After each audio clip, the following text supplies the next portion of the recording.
On Saturday, September 5th, the Punahou Buff and Blue faced off against the Damien Monarchs at Aloha Stadium. Both teams were winless coming into their first regular season ILH matchup.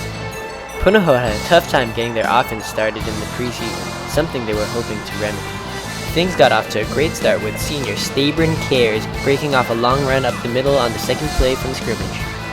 Cares would go on to have a very successful night running the ball against the Monarchs, carrying the ball 15 times for 110 yards.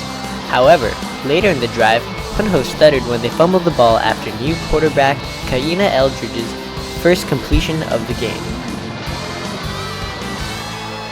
Later in the first quarter, on a 4th and long, Punahou's Brian Sweet blocks the Monarchs' punt. The Monarchs would have trouble punting all night, but more on that later. On the first play after the blocked punt, Eldridge finds senior Forrest Kim in the end zone for the first touchdown of the game. Eldridge would have a productive night, completing 9 of 13 passes for 204 yards and 5 touchdowns.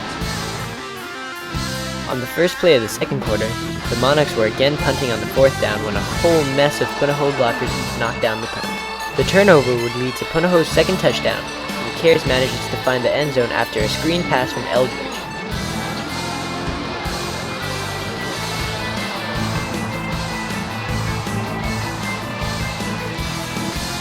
Eldridge enjoyed throwing touchdowns as opposed to the punishment he had taken from his team's previous preseason games.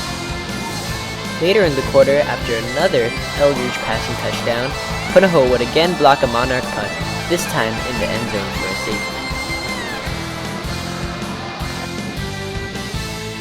In the third quarter, after another Punahou touchdown, the Buff and Blue blocked yet another punt, this time Kyle Tu'umalo picking it up and taking it in for a touchdown.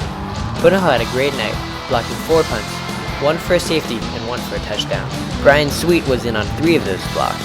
Damien Mokiao had a respectable night, running the ball, taking 17 carries for 114 yards. However, the Monarchs were held up to just 11 yards in the air by Punahou's stifling defense. Punahou improves to 1-2 and faces the tough Kamehameha Warriors next week. The Monarchs, still looking for their first win, will face Pac-5.